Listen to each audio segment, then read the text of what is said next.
Hi, hello, ನಮಸ್ಕಾರ. Welcome back to my channel. ಇವತ್ತೇನಪ್ಪ ಅಂದರೆ ನಮ್ಮ ಗದಗ ಜಿಲ್ಲೆಯಲ್ಲಿ ಏನಪ್ಪ ಅಂದರೆ ಕ್ಲರ್ಕ್ ಮತ್ತು ಉದ್ಯೋಗ ಮತ್ತು ಟೈಪಿಸ್ಟ್ ಹುದ್ದೆಗಳ ಇಲ್ಲಿ ಕಾಲ್ಫಾರ್ಮ್ ಮಾಡಿದ್ದಾರೆ. ಓಕೆನಾ, ಇದು 2020ರಲ್ಲಿ ನಿಮಗೆ ಕಾಲ್ಫಾರ್ಮ್ ನೋಟಿಫಿಕೇಶನ್ ರಿಲೀಸ್ ಮಾಡಿದ್ದಾರೆ. ಓಕೆನಾ, ಎಲ್ಲಪ್ಪ ಕೆಲಸಪ್ಪ ಅಂದರೆ ಇದು TLSC ರಿಕ್ರೂಟ್ಮೆಂಟ್ ಏನಪ್ಪ ಅಂದರೆ ಗದಗ ಜಿಲ್ಲೆಯಲ್ಲಿ ನಿಮಗೆ ಕೆಲಸಗಳು ಕರೆದಿದ್ದಾರೆ. ಓಕೆನಾ, ಈ ಕ್ಲರ್ಕ್ ಮತ್ತು ಟೈಪಿಸ್ಟ್ ಹುದ್ದೆಗಳಿಗೆ ಯಾರು ಅಪ್ಲೈ ಮಾಡೋಕ್ಕಾಗುತ್ತೆ, ಯಾರು ಅಪ್ಲೈ ಮಾಡೋಕ್ಕಾಗೋದಿಲ್ಲ, ಎಲಿಜಿಬಿಲಿಟಿ ಕ್ರೈಟೇರಿಯಾ ಏನಂತ ಈ ವಿಡಿಯೋದಲ್ಲಿ ಕಂಪ್ಲೀಟ್ ಆಗಿ ಸ್ಟೆಪ್ ಬೈ ಸ್ಟೆಪ್ ನೋಡ್ತಗೊಳ್ಳೋದು. ಓಕೆನಾ, ಇನ್ನು ಯಾರು ಚಾನಲ್ ಸಬ್ಸ್ಕ್ರೈಬ್ ಮಾಡಿಲ್ಲ ಈ ಕೂಡ ಸಬ್ಸ್ಕ್ರೈಬ್ ಮಾಡಿ, ಹಾಗೆ ಲೈಕ್ ಮಾಡಿ, ಕಮೆಂಟ್ ಮಾಡಿ, ಶೇರ್ ಮಾಡಿ.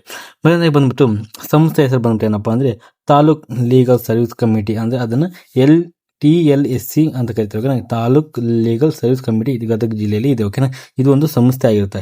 ಈ ಸಂಸ್ಥೆ ಕಡೆಯಿಂದ ನಿಮಗೆ ಏನಪ್ಪ ಅಂದರೆ ಕ್ಲರ್ಕ್ ಹುದ್ದೆ ಮತ್ತು ಟೈಪಿಸ್ಟ್ ಹುದ್ದೆಗೆ ಏನಪ್ಪ ಅಂದರೆ P1 ಹುದ್ದೆಗೆ ನಿಮಗೆ ಏನಪ್ಪ ಅಂದರೆ ಕನ್ಫರ್ಮ್ ಮಾಡಿದ್ದಾರೆ. ಓಕೆನಾ, ಟೋಟಲ್ ಹುದ್ದೆಗಳು ಬಂದ್ಬಿಟ್ಟು ಏನಪ್ಪ ಟೋಟಲ್ ಆಗಿ 2 ಪೋಸ್ಟ್ಗಳಲ್ಲಿ ಖಾಲಿದೆ. ಓಕೆನಾ, ಯಾವ ಗದಗಳು ಇದ್ದರೆ ಅವ್ರು ಕೂಡ ಇಲ್ಲಿ ಅಪ್ಲೈ ಮಾಡಿ ಟೋಟಲ್ ಆಗಿ 2 ಪೋಸ್ಟ್ಗಳಲ್ಲಿ ಖಾಲಿದೆ. ಓಕೆನಾ, ಉದ್ಯೋಗ ಸ್ಥಳ ಬಂದ್ಬಿಟ್ಟು ಏನಪ್ಪ ನೀವು ಗದಗಳಿಗೆ ನೀವು ಕೆಲಸ ಮಾಡೋಕ್ಕಾಗುತ್ತೆ. ಅದಾದಮೇಲೆ ವೇತನ ಬಂದ್ಬಿಟ್ಟು ಆಸ್ ಪರ್ ರೂಲ್ಸ್ ಪ್ರಕಾರ ಏನಪ್ಪ ಅಂದರೆ ಈ ತಾಲೂಕು ಏನಪ್ಪ ಅಂದರೆ ಟೈಪಿಸ್ಟ್ ಮತ್ತೆ ಕ್ಲರ್ಕ್ ಹುದ್ದೆಗೆ ಆಸ್ ಪರ್ ಎಷ್ಟು ಇರುತ್ತೆ ಮಿನಿಮಮ್ ಏನಪ್ಪ ನಿಮಗೆ ಏನಪ್ಪ ಅಂದರೆ 20,000 25,000 ಸಾಲಿ ಇರುತ್ತೆ, ಅಷ್ಟು ಕೊಡ್ತಾ ಹೋಗ್ತಾರೆ. ಅದಾದಮೇಲೆ ಅರ್ಜಿ ಯಾವ ಥರ ನೀವು ಹೋಗಿ ಒಂದು ಆಫ್ಲೈನ್ ಮುಖಾಂತರ ನೀವು ಅರ್ಜಿನ ಹಾಕ್ಬೇಕು. ಓಕೆನಾ, ಅದಾದಮೇಲೆ ವಿದ್ಯಾರ್ಥಿ ಏನು ಬೇಕಪ್ಪ ಈ ಜಾಬ್ ಅಪ್ಲೈ ಮಾಡೋಕೆ ನೀವು ಏನು ಕ್ವಾಲಿಫಿಕೇಷನ್ ಬೇಕಪ್ಪ ಅಂದರೆ ಮೊದಲನೇದಾಗಿ ಬಂದ್ಬಿಟ್ಟು ಏನಪ್ಪ ನೀವು 10th ಪಾಸ್ ಆಗಿರಬೇಕು. 10th ಪಾಸ್ ಆದರೆ ನಿಮಗೆ ಅಪ್ಲೈ ಮಾಡೋಕ್ಕಾಗುತ್ತೆ. ಆಮೇಲೆ ಗ್ರಾಜುಯೇಷನ್ ಎನಿ ಡಿಗ್ರಿ ನೀವು ಗ್ರಾಜುಯೇಷನ್ ಮಾಡಿರಬೇಕು. BA BSc ಇಂಜಿನಿಯರಿಂಗ್ ಆಗಿರ್ಬೋದು, ಮೆಡಿಕಲ್ ಆಗಿರ್ಬೋದು, ಹಾಗೆ ಯಾವುದೇ ಅಗ್ರಿ ಕೂಡ ನೀವು ಮಾಡಿರ್ಬೋದು.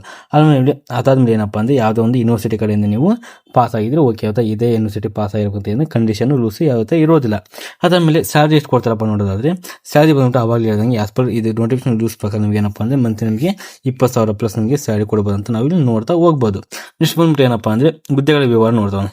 ಪೋಸ್ಟ್ ಏನಪ್ಪ ಯಾವ ಪೋಸ್ಟ್ ಖಾಲಿ ಇದಾವೆ ನೋಡೋದಾದರೆ ಒಂದು ಕ್ಲರ್ಕ್ ಹುದ್ದೆ, ಟೈಪಿಸ್ಟ್ ಹುದ್ದೆಗೆ ಏನಪ್ಪ ಅಂದರೆ ಮತ್ತೆ ಖಾಲಿ ಇದೆ. ಅದಾದಮೇಲೆ ಆಫೀಸ್ P1 ಮತ್ತು ಏನಪ್ಪ ಆಫೀಸ್ P1ಗೆ ಒಂದು ಪೋಸ್ಟ್ ಇಲ್ಲಿ ಖಾಲಿದೆ ಅಂತ ಇಲ್ಲಿ ನೋಡ್ತಾ ಹೋಗ್ಬೋದು. ಟೋಟಲ್ ಆಗಿ 2 ಪೋಸ್ಟ್ಗಳಲ್ಲಿ ಖಾಲಿದೆ. ಓಕೆ, ಯಾರು ಅದು ಗದಗ ನಿಯರಲ್ಲಿ ಇದ್ದೀರಾ, ಯಾವ ವಿದ್ಯಾರ್ಥಿಗಳನ್ನು ಓದ್ತಾ ಇದ್ದೀರಾ, ಆರಾಮಾಗಿ ನೀವು ಗದಗೊಳಗೆ ನೀವು ಪೋಸ್ಟ್ ಅಪ್ಲೈ ಮಾಡ್ಬೋದು. ಓಕೆ, ನೆಕ್ಸ್ಟ್ ಬಂದ್ಬಿಟ್ಟು ಆಯ್ಕೆ ಯಾವ ಥರ ಆಯ್ಕೆ ಮಾಡ್ತಾರಪ್ಪ ಈ ಜಾಬ್ ನೋಡೋದಾದರೆ ಮೊದಲನೇದಾಗಿ ಏನಪ್ಪ ಅಂದರೆ ಆಯ್ಕೆ ಥರ ಬಂದ್ಬಿಟ್ಟು ಏನಪ್ಪ ಅಂದರೆ ನಿಮಗೆ ಈ ಯಾವ ಥರ ಎಕ್ಸಾಮ್ ಕಂಡಕ್ಟ್ ಮಾಡೋದು, ಜಸ್ಟ್ ನಿಮ್ಮ ಟೈಪಿಂಗ್ ಟೆಸ್ಟ್ ಮಾಡ್ತೀನಿ, ಟೈಪಿಂಗ್ ಟೆಸ್ಟ್ ಕಂಡಕ್ಟ್ ಮಾಡ್ತಾರೆ. ಈ ಟೈಪಿಂಗ್ ಸ್ಪೀಡ್ ಇದ್ದರೆ ಈ ಜಾಬಿಗೆ ನಿಮ್ಗೆ ಕರ್ಕೊಂತಾರೆ. ಅದಾದಮೇಲೆ ಏನಪ್ಪ ಅಂದರೆ ಕಂಪ್ಯೂಟರ್ ನಾಲೆಜ್ ಇರಬೇಕು ನಿಮಗೆ. ಈ ಟೈಪಿಂಗ್ ಮಾಡ್ತಾರೆ ಕಂಪ್ಯೂಟರ್ ಬಗ್ಗೆ ನಿಮ್ಗೆ ನಾಲೆಜ್ ಗೊತ್ತಿರಬೇಕು. ಆ ನಾಲೆಜ್ ಗೊತ್ತಿದ್ರೆ ಅದು ನಿಮ್ಗೆ ಕರ್ಕೊಂತಾರೆ. ಅದಾದಮೇಲೆ ಏನಪ್ಪ ಇಂಟರ್ವ್ಯೂ ಕಂಡಕ್ಟ್ ಮಾಡ್ತಾರೆ. ಇದು ನಿಮಗೆ 3 ಸ್ಟೇಜಲ್ಲಿ ಏನಪ್ಪ ಅಂದರೆ 3 ಸ್ಟೇಜಲ್ಲಿ ನಿಮಗೆ ಏನಪ್ಪ ಅಂದರೆ ಈ ಎಕ್ಸಾಮ್ನ ಈ ಥರ ಸೆಲೆಕ್ಷನ್ ಮಾಡ್ತಾ ಹೋಗ್ತಾರೆ. ಓಕೆನಾ, ನಿಮಗೆ ಟೈಪಿಂಗ್ ಬರಬೇಕು, ಆಮೇಲೆ ಕಂಪ್ಯೂಟರ್ ನಾಲೆಜ್ ಇರಬೇಕು. ನೆಕ್ಸ್ಟ್ ಬಂದ್ಬಿಟ್ಟು ಏನಪ್ಪ ನಿಮಗೆ ಏನಪ್ಪ ಅಂದರೆ ಇಂಟರ್ವ್ಯೂ ಕಂಡಕ್ಟ್ ಮಾಡ್ತಾರೆ. ಓಕೆನಾ, ಇಂಟರ್ವ್ಯೂ ಅಷ್ಟು ಕಷ್ಟ ಇರಲ್ಲ, ನಿಮ್ಮ ಬ್ಯಾಕ್ಗ್ರೌಂಡ್ ಬಗ್ಗೆ ಕೇಳ್ತಾರೆ. ಓಕೆನಾ, ಅದಾದಮೇಲೆ ಏನಪ್ಪ ಅಂದರೆ P1 ಯಾವ ಥರ ಇರುತ್ತಪ್ಪ ಸೆಲೆಕ್ಷನ್ ಅಂದರೆ P1ಗೆ ಏನಪ್ಪ ಅಂದರೆ ರಿಟರ್ನ್ ಸ್ಕಿಲ್ ಟೆಸ್ಟ್ ಒಂದು ಏನೋ ಬರೆಯೋದೊಂದು ಏನೋ ಒಂದು ಪತ್ರ ಬರೆದಿರುತ್ತೆ, ಅದನ್ನ ಬರೆದ್ರೆ ನೀವು ಸೆಲೆಕ್ಷನ್ ಆಗ್ತೀರಿ. ಆಮೇಲೆ ನಿಮಗೆ ಒಂದು ಇಂಟರ್ವ್ಯೂ ಕನೆಕ್ಟ್ ಮಾಡ್ತಾರೆ. ಓಕೆನಾ, ನಿಮ್ಮದು ಬ್ಯಾಕ್ಗ್ರೌಂಡ್ ಬಗ್ಗೆ ಕೇಳ್ತಾ ಹೋಗ್ತಾರೆ. ಅದೇನು ಕಷ್ಟ ಇರಲ್ಲ, ಜಸ್ಟ್ ನಾರ್ಮಲ್ ಆಗಿ ನಿಮ್ಮ ಬ್ಯಾಕ್ಗ್ರೌಂಡ್ ಬಗ್ಗೆ ಕೇಳ್ತಾ ಹೋಗ್ತಾರೆ. ಓಕೆನಾ, P1 ಮಾಡೋಕ್ಕೆ ರಿಟರ್ನ್ ಸ್ಕಿಲ್ ಟೆಸ್ಟ್ ಇಟ್ಟಿರ್ತಾರೆ. ಓಕೆ, ಅದಾದಮೇಲೆ ಅರ್ಜಿ ಶುಲ್ಕ ಬಂದ್ಬಿಟ್ಟು ಎಷ್ಟು ಇರುತ್ತಪ್ಪ ನೋಡಿದ್ರೆ ನಿಮ್ಗೆ ಯಾವುದೇ ಥರ ಇಲ್ಲಿ ಅರ್ಜಿ ಶುಲ್ಕ ಇರೋದಿಲ್ಲ. ಓಕೆ, 0 ಏನಪ್ಪ 0 ಇರುತ್ತೆ. ಓಕೆ, ಯಾವುದೇ ಥರ ಯಾವುದೇ ಕ್ಯಾಟಗರಿ ಆಗಲಿ ಯಾವುದೇ ಕ್ಯಾಟಗರಿಗೆ ನೀವು ಯಾವುದೇ ಥರ ಪೇ ಮಾಡೋ ಅವಶ್ಯಕತೆ ಇರೋದಿಲ್ಲ, ಫ್ರೀಯಾಗಿ ನೀವೇನೋ ಅಪ್ಲೈ ಮಾಡ್ಬೋದು. ಓಕೆನಾ, ನೆಕ್ಸ್ಟ್ ಬಂದ್ಬಿಟ್ಟು ಪ್ರಮುಖ ದಿನಗಳು ಯಾವಾಗ ಲಾಸ್ಟ್ ಡೇಟ್ ಯಾವಾಗ ಸ್ಟಾರ್ಟಿಂಗ್ ಅದು ಅಪ್ಲೈ ಮಾಡೋಕ್ಕೆ ಇಲ್ಲಿ ಆಫ್ಲೈನ್ ಕೊಡೋಕೆ ನೋಡೋದಾದರೆ ಅಪ್ಲಿಕೇಶನ್ ಸ್ಟಾರ್ಟ್ ಆಗೋದಪ್ಪ ಅಂದರೆ ಇದೇ ಮಂತ್ ಏನಪ್ಪ ಅಂದರೆ 12ನೇ ತಾರೀಕು ಸ್ಟಾರ್ಟ್ ಆಗಿದೆ. ಓಕೆನಾ, ಕೊನೆಯ ದಿನಕ್ಕೆ ಬಂದ್ಬಿಟ್ಟು ಏನಪ್ಪ ಅಂದರೆ 21ನೇ ತಾರೀಕಿನಿಂದ ಕೊನೆಯ ದಿನಕ್ಕೆ ಆಗಿರುತ್ತೆ. ಓಕೆನಾ, ಇದು ಫೆಬ್ರವರಿ 12 ಸ್ಟಾರ್ಟ್ ಆಗಿ ಫೆಬ್ರವರಿ 21 ಕೇವಲ ನಿಮಗೆ 11 ದಿನ ಕಾಲ ನಿಮಗೆ ಟೈಮ್ ಕೊಟ್ಟಿದ್ದಾರೆ. ಓಕೆ, ಇವತ್ತಿನ ಜಸ್ಟ್ ಏನಪ್ಪ ಇವತ್ತಿನ ಜಸ್ಟ್ ಇವತ್ತು ಡೇಟ್ ಎಷ್ಟಪ್ಪ ಅಂದರೆ ನಾವು ವೀಡಿಯೋ ಮಾಡೋಕೆ ಇವತ್ತು 19, ನಾನು ನಾಳೆ 24 ಅಪ್ಲೋಡ್ ಮಾಡ್ತೀನಿ. ಇನ್ನು ಇಷ್ಟಪ್ಪ ಅಂದರೆ ಒಂದಿನ ಲೆಫ್ಟ್ ಇರುತ್ತೆ, ಹೋಗಿ ಬೇಗ ನೀವು ಅಪ್ಲಿಕೇಶನ್ ಕೊಡಬೇಕು.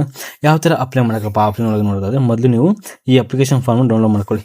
ಈ ಅಪ್ಲಿಕೇಶನ್ ಫಾರ್ಮ್ ಡೌನ್ಲೋಡ್ ಮಾಡ್ಕೊಂಡು ಫುಲ್ ಡೀಟೇಲ್ಸ್ ಕೇರ್ಫುಲ್ಲಾಗಿ ಓದಿ. ಆಮೇಲೆ ಅಟ್ಯಾಚ್ ಡಾಕ್ಯುಮೆಂಟ್ ಏನು ಕೇಳ್ತಾರೆ ಆ ಡಾಕ್ಯುಮೆಂಟ್ ಎಲ್ಲ ಅಟ್ಯಾಚ್ ಮಾಡಿಕೊಂಡು ಸಬ್ಮಿಟ್ ಪೋಸ್ಟ್ ಪರ್ಸನ್ ಏನಪ್ಪ ಅಂದರೆ ನೀವು ಹೋಗಿ ಪೋಸ್ಟಿಗೆ ಅಪ್ಲೈ ಮಾಡ್ಬೋದು, ಇಲ್ಲ ಪೋಸ್ಟ್ ಕೂಡ ಹಾಕ್ಬೋದು. ಓಕೆ, ನೀವು ಪೋಸ್ಟಿಗೆ ಹಾಕ್ಬೋದು, ಇಲ್ಲ ಡೈರೆಕ್ಟ್ ಹೋಗಿ ಆಫೀಸ್ ಒಳಗೆ ಕೊಡ್ಬೋದು. ಓಕೆನಾ, ನಿಮಗೆ ಏನೋ ಪೋಸ್ಟ್ ಹಾಕ್ಬೇಕಂದ್ರಪ್ಪ ಇಲ್ಲಿದೆ ಅಲ್ವಾ, ಇದಕ್ಕೆ taluk university committee court complex Lakshmeshwar Gadag ಅಂತ ಇದು ಅಡ್ರೆಸ್ ಇದೆ ಅಲ್ವಾ, ಈ ಅಡ್ರೆಸ್ ನೀವು ಕೊಡಬೇಕು. ಈ ಅಡ್ರೆಸ್ನ ಇಲ್ಲಿ ಮಾರ್ಕ್ತೀನಿ, ಇದನ್ನು ಕರೆಕ್ಟಾಗಿ ಇದೇ ಪೋಸ್ಟಿಗೆ ನೀವು ಪೋಸ್ಟ್ ಕೂಡ ಹಾಕ್ಬೋದು. ಓಕೆನಾ, ನೆಕ್ಸ್ಟ್ ಬಂದ್ಬಿಟ್ಟು ಏನಪ್ಪ ಅಂದರೆ ಅಗತ್ಯ ಏನು ದಾಖಲಾತಿ ಇಲ್ಲಿ ಕೊಡೋಕ್ಕಪ್ಪ ಅಂತ ನೋಡೋದಾದರೆ SSLC marks card, degree marks card ಕೊಡಬೇಕು, ಆಧಾರ್ ಕಾರ್ಡ್ ಕೊಡಬೇಕು, ಆಮೇಲೆ ಪಾಸ್ಪೋರ್ಟ್ ಸೈಜ್ ಫೋಟೋ ಕೊಡಬೇಕು. ಅದಾದಮೇಲೆ ಏನಪ್ಪ ಅಂದರೆ ನಿಮ್ಮದು ಅಡ್ರೆಸ್ ಪ್ರೂಫ್ ಏನಪ್ಪ ಅಂದ್ರೆ ಒಂದು ಆಧಾರ್ ಕಾರ್ಡಲ್ಲಿ ನಿಮ್ದು ರೇಷನ್ ಕಾರ್ಡ್ ಯಾವ್ದನ್ನು ಕೊಡಬೇಕು. ಅದಾದಮೇಲೆ ಕ್ಯಾಸ್ಟ್ ಸರ್ಟಿಫಿಕೇಟ್ ನೀವು ಎಲ್ಲ ಏನಪ್ಪ ಅಂದರೆ ನಿಮ್ಮ ಕ್ಯಾಸ್ಟ್ ಸರ್ಟಿಫಿಕೇಟ್ ಕೂಡ ಕೊಡಬೇಕು. ಓಕೆನಾ. ಅದಾದಮೇಲೆ ಇದು ಲಾಭಗಳು ಏನೋ ನೋಡ್ತಾ ಹೋದ್ರೆ ಏನಪ್ಪ ಲೋಕಲ್ ಗೌರ್ಮೆಂಟ್ ಜಾಬ್ ಆಗುತ್ತೆ ನಿಮ್ಮದು. ಅಲ್ಲೇ ಏನಪ್ಪ ಲೋಕಲ್ ಜಾಬ್ ಆಗುತ್ತೆ, ಯಾವ ಈಗ ಬೇರೆ ಊರಿಗೆ ಹೋಗೋ ಅವಶ್ಯಕತೆ ಇರೋದಿಲ್ಲ. ಆಮೇಲೆ ಇದು ಯಾವ ಥರ ಎಕ್ಸಾಮ್ ಇರೋದಿಲ್ಲ. ಆಮೇಲೆ ಸೆಕ್ಯೂರ್ ಜಾಬ್ ಆಗಿರುತ್ತೆ. ಅದಾದಮೇಲೆ ವರ್ಕ್ ನೇಚರ್ ಹೋಮ್ ಅಂದರೆ ಆರಾಮಾಗಿ ನಿಮ್ಮ ಊರಲ್ಲಿ ನೀವು ಕೆಲಸ ಮಾಡ್ಬೋದು. ಆಮೇಲೆ ಜುಡಿಷಿಯಲ್ ಡಿಪಾರ್ಟ್ಮೆಂಟ್ ಕೂಡ ಆಗಿರುತ್ತೆ. ಓಕೆನಾ.